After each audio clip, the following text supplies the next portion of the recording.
Uh, I had an interesting conversation with someone from my past last night about me hating them. I also feel, first off, I had to stop when he asked me that and I just had to kind of look away from him because I think we use that word too freely. To me, the definition of hate is the obsolete of love. And I don't think you have to be in love with someone, but I do feel like you have to embody that God love, you know? So, and this individual did a lot of horrible things to me, but I don't know. I feel like forgiveness is key. I don't feel like you have to interact with someone, even if you do forgive them. I feel that you can be a lady about the situation or a gentleman about the situation and just be pleasant and respectful.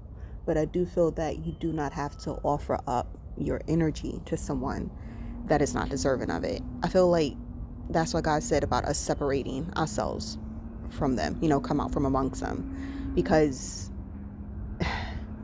also I feel like we have to be a example of him. It's like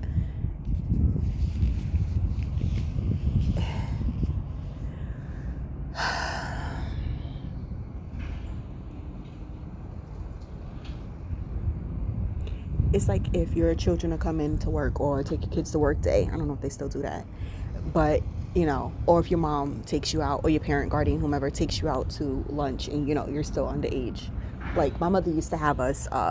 She used to just, like we would sit down. She used, set a table for us to sit down to eat for dinner, and like soon as she set the plates down, and so she'll go to sit down, and before we could even touch or do anything, she goes, okay, this is dinner night. Like, and we're like, what? And she's like, this is if we're going out to dinner. Like, we literally, she would have us practice. I know I look back sometimes and I'm like, I feel like she left me with no information of how to do things. But in the same sense, I mean, she's still alive, but it's like, in the same sense, I get it. It's like a person can only give you what they have, like they can only guide you to where you need to be. And that's why I really feel like sometimes you need a two-parent home. I feel like it's horrible for, I don't want to say a two-parent home. You need a two-body energy home. You need a feminine and a masculine in the home, because you need to have that, like it needs to be a balance and how you're supposed to learn these things. But and we would practice, like she would have us practice. So when she would take us out, we knew exactly how to act. When we go different places, we knew exactly how to act. When we would come visit her at our job, even as we got older, like we would know how to act. And I feel like God knows who his children are. Of course, he can, you hear his voice, you see what he shows you, the messages. But in the same sense, you know how to act. So you show up in that embodiment of what he has bestowed in you. So if you know how to be, you know how to act, you know how to be, then you have to present yourself in a certain manner. And those individuals who may have came from him but no longer are from him, they now have been grafted into that side of the line.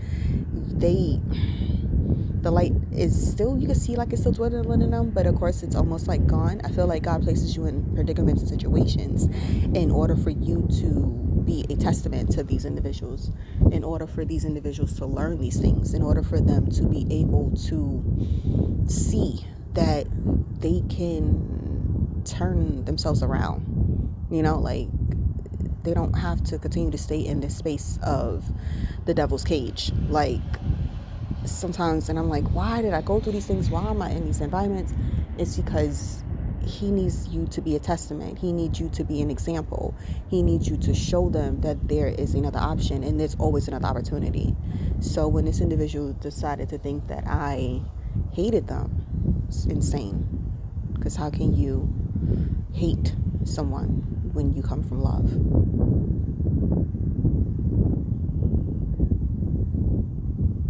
I think that's why I was so baffled about it. How can you hate someone, even if they did hurt you, when you were made in love?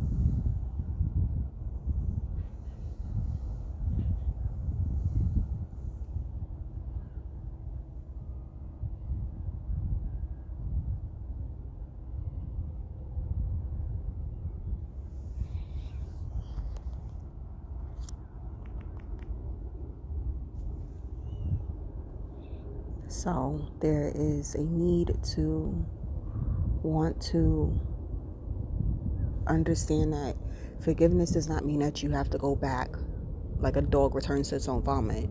You do not have to go back into an environment or experience or an individual that's not forgiveness. Forgiveness means that you, and like I said to him last night, like, I forgive you. It's fine. Like, I don't hate you. Hate is such a strong, finite word, and it should not be just thrown around so easily. And we were raised, my siblings and I, to not even use that word. That word and stupid. We were raised to not use that word either. And like she used to just say, those are curse words in this house. Like, we don't use those words. But it's just the audacity of, not the audacity, that's the incorrect word. I look back to every individual that has hurt me. I mean, down from rapists, molesters, sodomizers, straight up abusers. And I believe that you have to let God go in and do his thing. You can't go and decide that you want to take things into your own hands, because when you decide to take things into your own hands, it does not work out for your own good. And what I mean by that is, you are telling God that you know how to handle that situation. You know how to handle that person. You do not need his help. You do not trust him. You do not have faith in what he can provide for you and how he can actually fix the situation in hand. So by you doing that, causes you to act in a selfish manner. And that's just unnecessary. You have to have faith, and you have to have strength, and you have to have trust. And of course, these individuals will think, oh, she's a witch, or oh, he's a warlock, or they're out there and they're doing all of these things in order to cause me to have all these hiccups. No, that's God seeing that you as his child was patient, that you did not take the time out to focus on the fact that somebody hurt you. You did not take the time out to focus on the fact that somebody did all these horrible things to you. You focused on healing. Even when I think back to the years of my childhood of being molested for so many years, when I noticed that I had no one to help me or to save me, I had to find a way to heal myself. I had to find a way to protect those that came up under me, and also those who were ahead of me. And I found a way to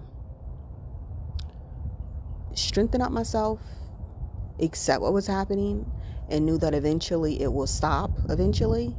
And also the fact that I can't let this stop me. Like, I can't let this change my heart into stone. Like, even then, at a young age. And it's like I knew that I had to keep moving forward, in a sense where I had to take this pain and turn it into something. Granted, I've always been an artist. I've always drew. I've always been very creative.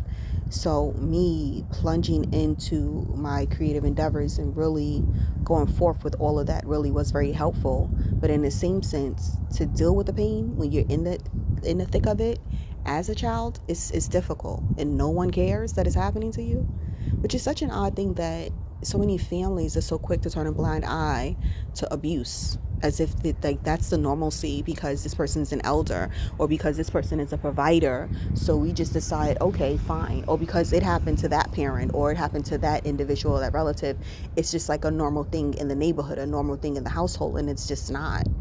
And it does kind of make you go in to wonder, why would they choose me and not the other siblings, But in the same sense, I think when you're able to hold that gold inside, that liquid gold inside, and you don't take that pain and immediately find a way to retaliate, you do not become the monster. It builds something in your soul. Like, I don't know, I feel like it's like levels to this life. And spiritually, it allows you to, well, one, I've knew that the, what do they say? Yeah, your invisible friends, like your imaginary friends. I knew that those were angels around me, because they always showed up when things was just horrible. And I feel like you have to go through these things, and not the sense of you have to be abused as a child or you have to be raped or sodomized as an adult. Like, I feel like these things can either break you or make you, in a sense. And I'm not giving any credit to these individuals, because I do feel like it's just someone else was hurt, so they just decided to become the monster and hurt the next person. Whereas in me, I didn't want to ever become that. So the nerd in me would go the first rape, I went to the library. I was like, I have to understand how to heal myself and how to fix all of this. Like, I went into finding ways of how I can better myself. I know that I couldn't afford to go see a therapist. Even when I did approach my mother about it, they just all laughed like, what? No, but it's like, you want to heal because you don't want to become a monster. And I feel like that's like a trick with the devil on its own. Like, it's like a sense, confirmation. It's like a sense that it's supposed to happen like that. Like, I'm gonna keep just throwing stuff at you constantly. Like, I'm just gonna keep attacking you from all type of which ways that I possibly can, because I want you to be on my team. I see your strength, I know what your talents are, I know what your gifts are spiritually. I am gonna do any and everything I possibly can in order to break you, so that I can remake you into my little monster, into my little flying monkey. But when you keep that thread going, what did they say? The faith, even if it's a mustard seed of faith, like, you keep that consistently going, it sets up a structure within your spirit, within your soul. So it's like you keep moving forward in that sense of knowing that that's something that you do not want to become.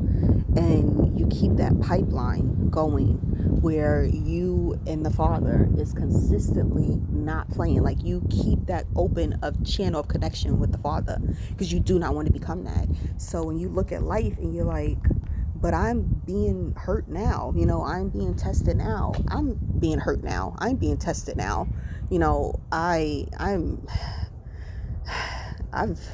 look back and I'm like, what in the world? like what happened? But in the same sense, I feel like what they say, he gives his strongest battle to his strongest battle to his strongest angel. Like, if we all come from him, right, why would we not be considering ourselves angels? Why would we not be considering ourselves children of light? Like, it's in the book. So if we have to embody that energy, it's like he wouldn't give you that assignment or all those situations in that manner if he did not need you to be able to, if he knew that you was going to be able to overcome it.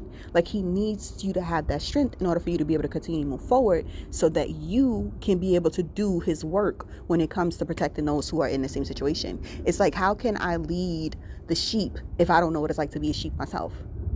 Like, you know what I'm saying? Anyone can show and say, I'm going to be a leader, or I'm going to run this corporation, I'm going to do this, but you don't even know what it's like to be them.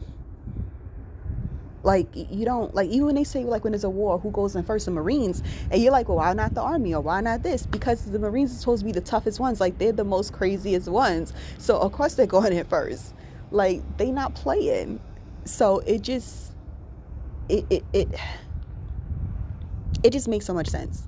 Even at the same time, it feels like it really doesn't, but it really does.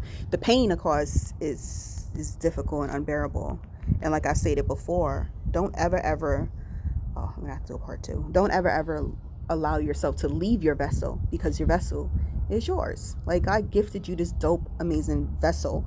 Like, so don't allow yourself to leave the vessel in order to let me make another one.